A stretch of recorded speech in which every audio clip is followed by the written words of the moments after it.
14:37, seguimos en esta tarde y ahora sí, ¿no? Lo que te habíamos hablado, lo que íbamos a hablar del tema de Cipreva, ¿no? Que aparentemente ya comenzaron con algunas asambleas en reclamo a todo lo que se está viviendo en las últimas horas y de lo que se dijo, ¿no? El presidente electo, ayer fue lo primero que dijo, ¿no? Que iba a privatizar TV Pública, también Telam, Radio Nacional, y tenemos en línea justamente a Micaela Pollack, que ella es delegada también de Cipreva, productora también de Radio Nacional, para que nos cuente un poco las medidas que se vienen y qué pasa, ¿no? Con estos dichos. ¿Cómo estás, Micaela? Claudio y Carolina te saludan. Hola, buenas tardes, ¿cómo están? Bien, todo bien. Bueno, contanos un poquito, sé que están en asamblea en este momento, ¿no? Acaba de terminar la primera de las asambleas del Cipreva en medios públicos, que fue acá en Radio Nacional. Atento, en realidad, al cambio de gestión. Siempre que cambia una gestión, y ni hablar si es con un signo político tan distinto, hacemos un balance y una perspectiva de lo que va a venir. Obviamente, los dichos de ayer del presidente electo no nos son ajenos, pero también lo tomamos como una declaración en un medio, en la tele, que es su lugar, su hábitat natural, y creemos que por ahora es eso, digamos, y sabemos que tenemos que defender a los medios públicos siempre y con el rol que les está instaurado, digamos, y que, bueno, es una tarea más de las que tenemos quienes los defendemos y los cuidamos siempre. Me imagino, sí, entiendo lo que decís, que obviamente ante un cambio de gestión hay movilizaciones y genera, ¿no?, situaciones, pero acá el cambio es muy drástico, ¿no? Y alguien que viene prometiendo hace tiempo, no lo dijo ayer, esto lo dijo ayer en una entrevista con Feynman por radio, no hay nada oficial, pero digo, lo viene diciendo hace rato, que él iba a apuntar sobre los grandes medios públicos. Sí, lo viene diciendo y de hecho estaba en su plataforma, y eso es lo más triste de lo que pasó el domingo, es que en su plataforma están las peores cosas dichas. Después él se desdijo en los medios los días previos a esta segunda vuelta, pero lo cierto es que la plataforma nunca se modificó, y una de las cuestiones era la privatización de empresas estatales. Lo que no tenemos muy claro es si él entiende que no es una cuestión de sacar un papelito y gritar afuera, como hacían sus shows televisivos, sino que una privatización de una empresa estatal y sobre todo de un medio público tiene un montón de implicancias en el sistema del Estado que no se hacen ni un día para el otro, ni con una sola decisión de una persona o de uno de los tres poderes. Esto tiene que pasar por el Congreso, tiene un montón de implicancias políticas también. Sabemos que quienes están en el Congreso, muchísimas de las personas que legislan entienden el rol de los medios públicos porque son de distintos lugares del país, y que ese valor que tienen los medios en sus lugares no lo tiene otro porque no existe en otros medios. Entonces, la voz de esas legisladoras, de esos legisladores, está muchas veces en los medios públicos, sean oficialistas, sean opositores, y entienden cuál es, sobre todo, el rol de Radio Nacional en esos lugares. Así que aspiramos también, además de la resistencia, la organización de quienes trabajamos acá y de saber defenderlo, incluso de nuestros oyentes, lectores, televidentes, también de quienes legislan y conocen realmente cuál es el valor de estos medios. Sí, hace un instante nosotros hablábamos, ¿no?, de cada propuesta de Milei. Digamos que, no sé si leíste que la gente empezó a consultar en Google, recién ahora aparece, ¿no? ¿Qué significa que se privaticen los medios? ¿Qué significa que se privatice? Como que no se entiende, ¿no? Pero explicábamos un poco eso, que cada propuesta va a tener que tener un tratamiento. Más allá de que él diga que muchas cosas las va a sacar por DNU, digamos, todo esto, vos lo estabas comentando, y quiero eso, que lo bajes a la gente, que entienda que todo tiene un proceso. No es que mañana yo llego al gobierno, que el 10 de diciembre, pum, listo, todos los medios automáticamente. No, sino que tiene que tener un apoyo de las diferentes cámaras, de que tiene que hacer un montón de movimiento, digamos, no es algo de un día para el otro. O sea, ¿se puede hacer por un DNU? No. No, es rarísimo porque ellos plantean la libertad y el estado de naturaleza, básicamente, ¿no? Incluso la libertad de morirse sin ningún amparo, pero a la vez plantean una tiranía, o sea, que es el Estado absoluto, ¿no? El Estado en todos los ámbitos de tu vida. Y parece que en realidad no entienden bien que es el Estado tiene tres poderes, Milei va a ser la cabeza del Poder Ejecutivo y va a tener sus decisiones, obviamente. Hay una herramienta que se llama Decreto de Necesidad de Urgencia, que cuando los tiempos legislativos no dan, no sé, un estado de sitio, por ejemplo, cosas muy urgentes y claro. muy... ¿Cómo? Cosas muy urgentes. Claro, algo que no pueda esperar ni siquiera un día, bueno, se saca por DNU. Ahora, ese DNU incluso tiene que pasar después por el Congreso y ser ratificado. De ninguna manera pasaría con esto.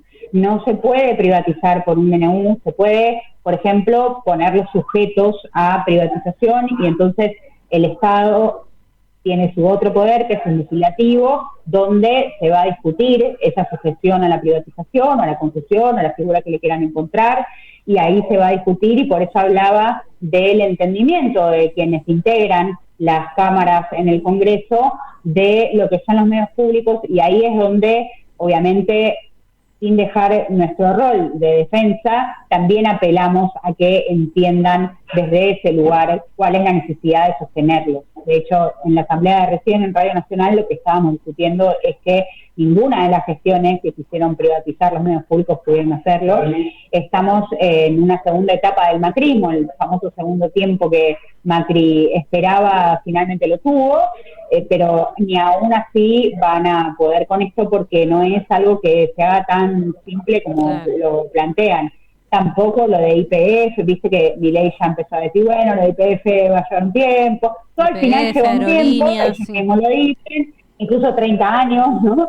Estaban hablando de ese tipo de plazos, así que bueno, aspiramos a toda la discusión que podamos dar y a la reivindicación de cuáles son estos, la función de nuestro laburo, pero sabiendo esto que decimos, que tiene que pasar por un trámite que no es de un día para el otro y que genera muchísima discusión incluso en la opinión pública.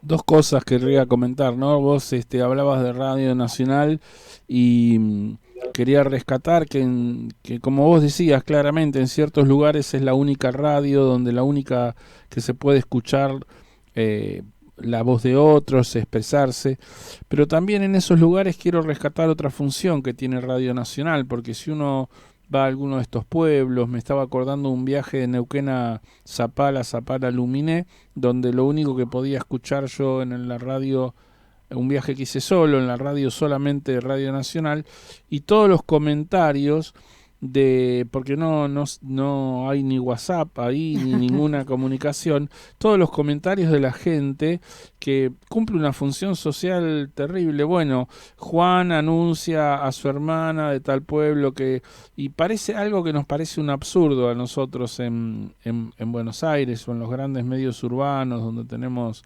el WhatsApp a disposición todo el día y a veces vivimos en la tiranía de los grupos de WhatsApp.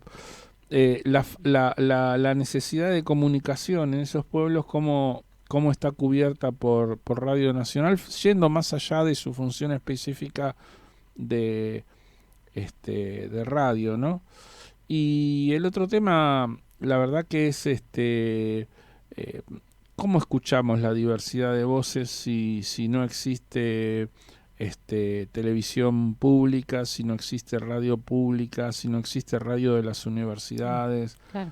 La verdad que necesitamos en un país diverso, amplio, plural, tener esa posibilidad.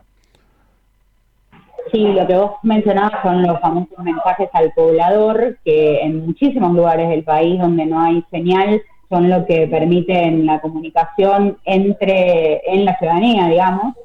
Lo más cotidiano que exista, como que la yegua tuvo al potrillo y que vengan a buscarlo, ese nivel de mensajes hoy todavía, con lo cual estaría buenísimo que el gobierno de Milei planteara qué va a hacer con la conectividad, por ejemplo, porque no he escuchado nada al respecto, pero al margen de eso, incluso para los lugares donde sí hay mayor nivel de comunicación y de internet y demás, y apelaba también a quienes legislan, porque muchas veces son de esos lugares y saben que si su voz no sale en Radio Nacional o en la televisión pública o en un cable de Telam por una corresponsalía, no sale, porque a nadie le interesa, Claro, porque es un país demasiado centralizado en la capital o en Córdoba y en Rosario. Digamos, hay 3 ciudades acá donde se marca la política.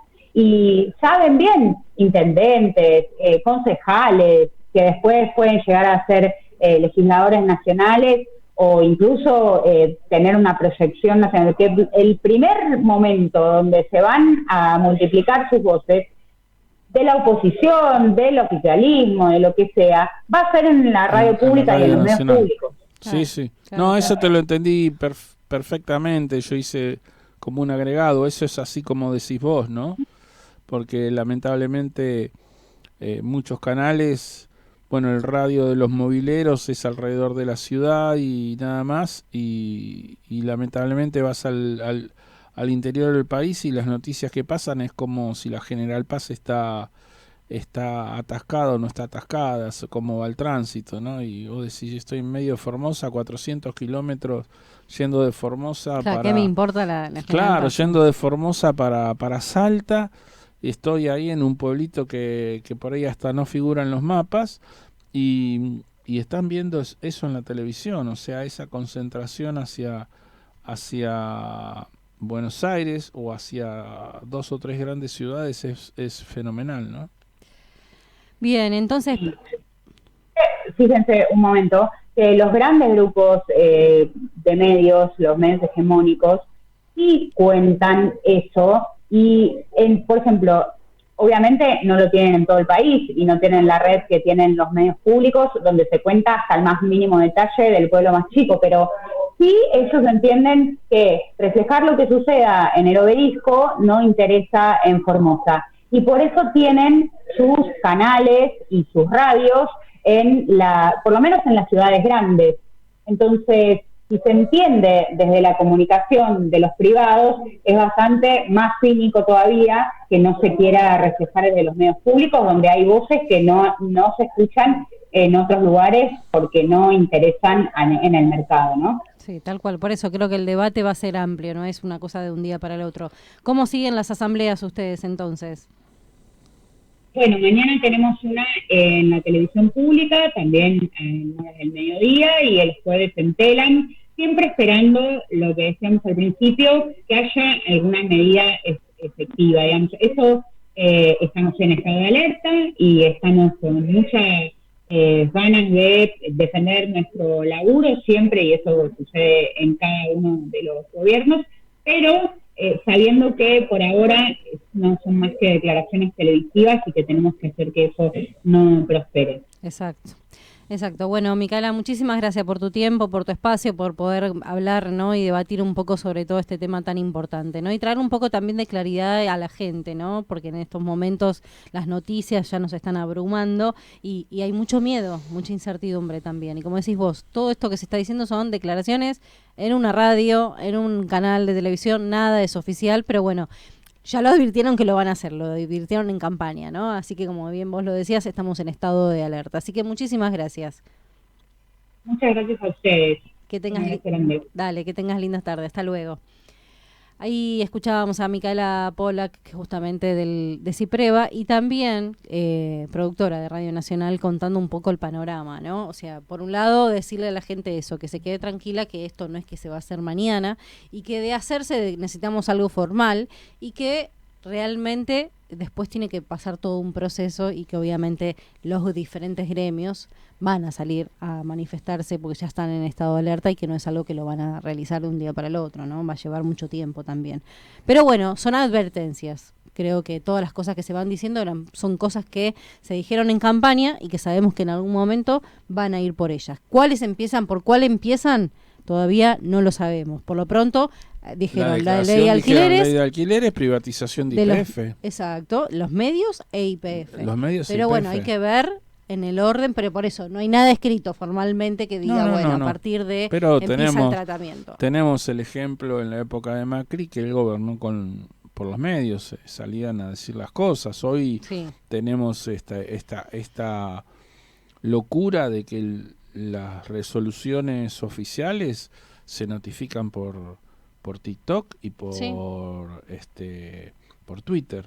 Sí, por el medio del X, ¿no? Es ahora. X ahora. X ahora. Exactamente. Por Así que... TikTok, por Twitter y por las redes sociales. Y entonces vos te enterás de notificaciones, te enterás de cuestiones por las grandes empresas y corporaciones. En vez de atenderte personalmente, dice, vaya a mi Facebook y deje el reclamo. Sí, tal cual. Bueno, creo que fue una de las partes que se cuestionó también de la parte comunicacional, ¿no? De Unión por la Patria.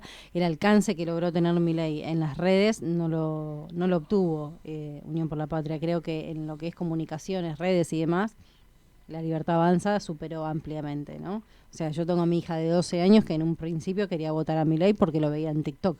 Le parecía simpático, divertido y con el despeinado y rebelde le encantaba. Hasta que obviamente la bajé a la realidad y le mostré querés esto, le expliqué, le leí información y ahí más o menos, pero muchos seguían por todas esas cosas, por ese personaje, ¿no? De las redes. Así que bueno, es otra de las cuestiones que hay que seguir trabajando. Bueno, acá te contábamos, ¿no? El primer panorama en cuanto a lo que tiene que ver con los medios públicos.